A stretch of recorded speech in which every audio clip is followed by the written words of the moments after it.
Welcome back to Sold Out Sports Talk on AFR Talk. Roman Gabriel III, your host, and I've got a good friend in with us tonight.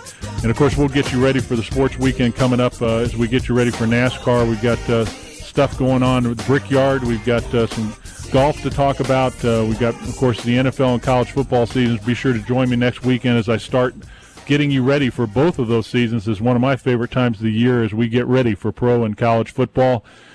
And my guest is a Kansas City Hall of Famer and one of the great kickers of all time. Had an 18-year career, soccer style, and boy, did he make some pressure kicks in his career, and All-Pro 7 times. And he has a foundation, the Nick Lowery Youth Foundation, and I've actually had an opportunity to work with him before in Phoenix. He's done some great things there, and he's doing great things across the country for our nation's youth. And right now, as we look forward to the NFL season, Nick Lowery certainly has something to say about that because he was a player rep and also involved, obviously, in a couple of different player and labor situations while he played.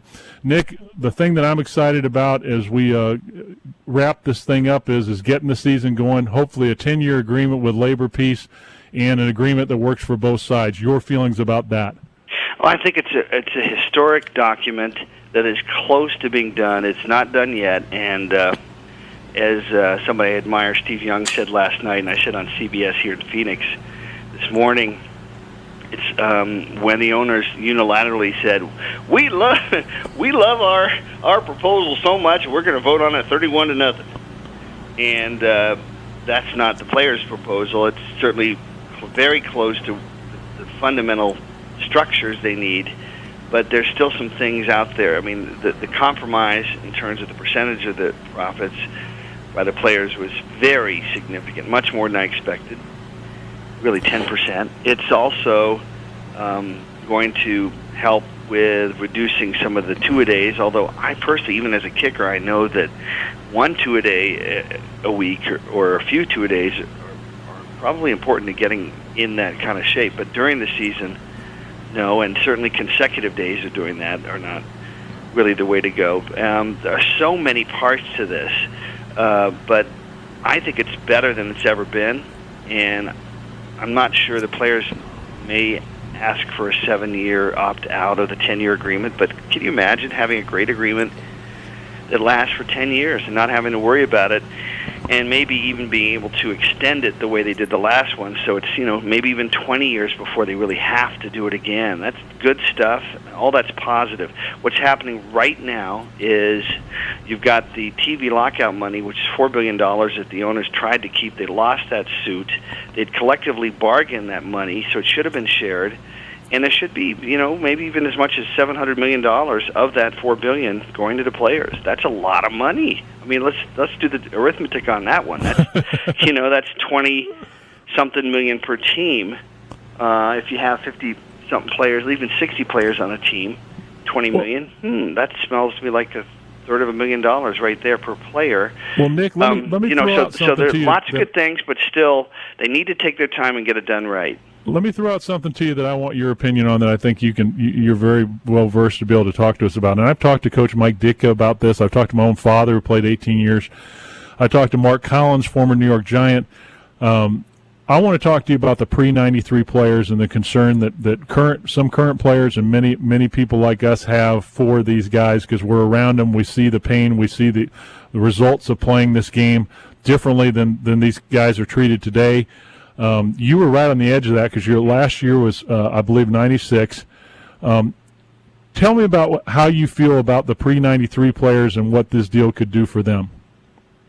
Well, that's the part that is, that is always has been the big issue, that the pre-93 players, the ones that fought from 82 to 93, in particular, through the two strikes and through the free agency lawsuit, we are the ones that got it done, not because of, but in some ways, in spite of Gene Upshaw. Certainly he helped a great deal, but, there were a lot of tactical mistakes that were made, especially in the 87 strike. But the bottom line is that the outcome was a restructuring of the nomenclature and the language of the game where we were sharing revenue. Whether a guy like, Dick Bertelsen wants to pretend that it was only the lawyers that won it. I think lawyers sometimes think that they are sort of like Sir Galahads that have, they're the ones wearing the shoulder pads and the helmets, or they're the ones that are so much brighter than the players. The reality is that the players had to stick together enough to get the leverage, to get those compromises, or the owners would never, ever have agreed to it. So lawyers are important, but lawyers sometimes confuse themselves with being the leaders, and we're the ones that won those rights. Very important stuff, and we also stuck through the free agency lawsuit, which Dick Bertelsen said when I was with Jim Harbaugh, who's now the new head coach of the San Francisco 49ers. We both had Lee Steinberg as our agent. We said, why don't we, 1 week into the strike in '87, we both said, it seems to me our real leverage is free agency and going after that. Let's go back to work and sue for free agency. And Dick Bertelsen said, it'll never work. You'll never stick through or be able to finance a lawsuit. Well, that's exactly what we did with the Reggie White lawsuit. And, it's really sad to me that we've been left out of that. So that's a long-winded way of saying that there appears to be as much as $100 million a year for 10 years in this contract. But no one has said what that means. Mike Ditka, who was on Nightline with Ted Koppel the first day of the strike with me in '87, Mike Ditka just this week said, what does that mean? What's $100 million mean? Does it mean, $1,000 a month more for players, which is, it's better than nothing, but it's not going to change players that are spending that much alone or more on their knees and their rehab, their ability to walk, their health issues. They probably spend $25,000 a year on that, or at least that's what they need, or more. So that's what I'm worried about. It sounds good, but until DeMaurice Smith and the players accept and honor the former players who are the founding fathers of the current modern game, with free agency, with salary cap, with shared revenue, then they will continue to fester this wound that the current players who did nothing to win those rights are the only ones benefiting. And it's an example of the greed in this country that people like you and me know we've got to change for us to reinvigorate our whole culture.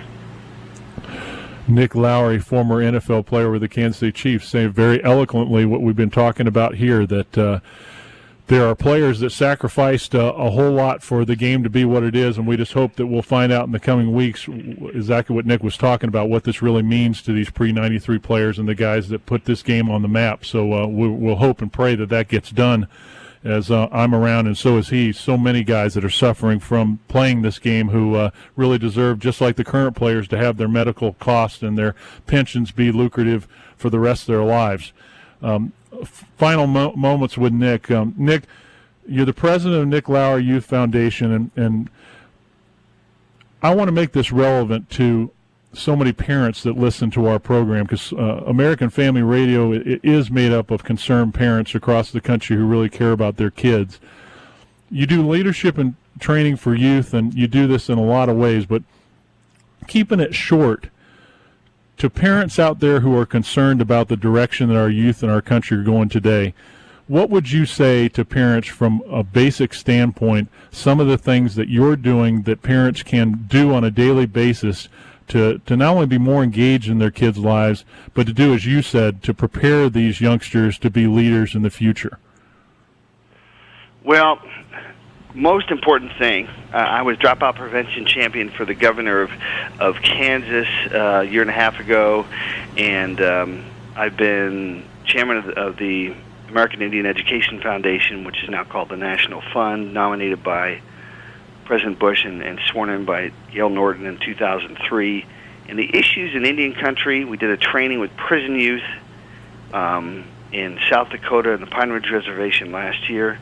Issues with kids that we trained at Dartmouth College, the top rising juniors and seniors in the country last summer and again in a few weeks up there. They're still all consistent. They are the ability to have discipline, to work through, it may sound familiar, to work through adversity, to work with discipline on things that really matter. And when you are applying to college, if you have shown your leadership to be clear about a mission, a vision to make life better, even if it's something as small as clearing up a park and making it safe, and you get others to work with you, you organize it, you make it happen, you articulate the vision, then you make it happen.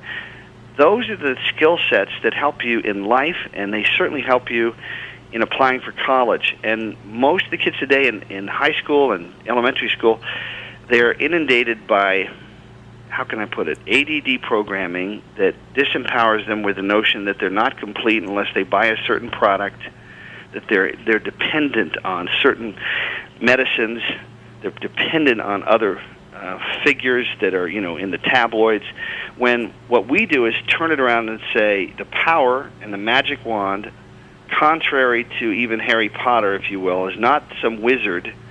It is the mentoring relationship, certainly in learning, but it's the person who takes responsibility for what's going on inside them, realizes they have their own magic wand that they hold, they have their own solutions already, they have to tap into that, and certainly they have to have a certain amount of spiritual depth and realize that the Creator has put them on this earth to do something really meaningful. Nick, I really appreciate it. Do me a favor, go to LowerySpeaks.com. He's got so much to say, and parents, take a look at what he's doing out there. Also, the new athletes and artists. Nick, it always goes so fast with you when you come on. I appreciate you. We're running out of time. Thanks so much for coming in tonight, and I look forward to talking to you soon. Thank you. And by the way, it's artistandathletes.org. Artistandathletes.org. We'll let them know that. Thanks very much, my friend. Thank you. You do good stuff, my friend. Thank you. Appreciate it. Nick Lowery, appreciate him coming in tonight on Sold Out Sports Talk on AFR Talk. Jeff Reed, my producer, great job tonight. Remember, Brickyard 500 coming up, ESPN tomorrow, 1 p.m. See the Sprint guys do it in Indianapolis. See ya next time. God bless you. Listening to Sold Out Sports Talk with Roman Gabriel III on AFR Talk. Podcasts of this program are available at afr.net. Thanks for listening, and join us again next week for Sold Out Sports Talk.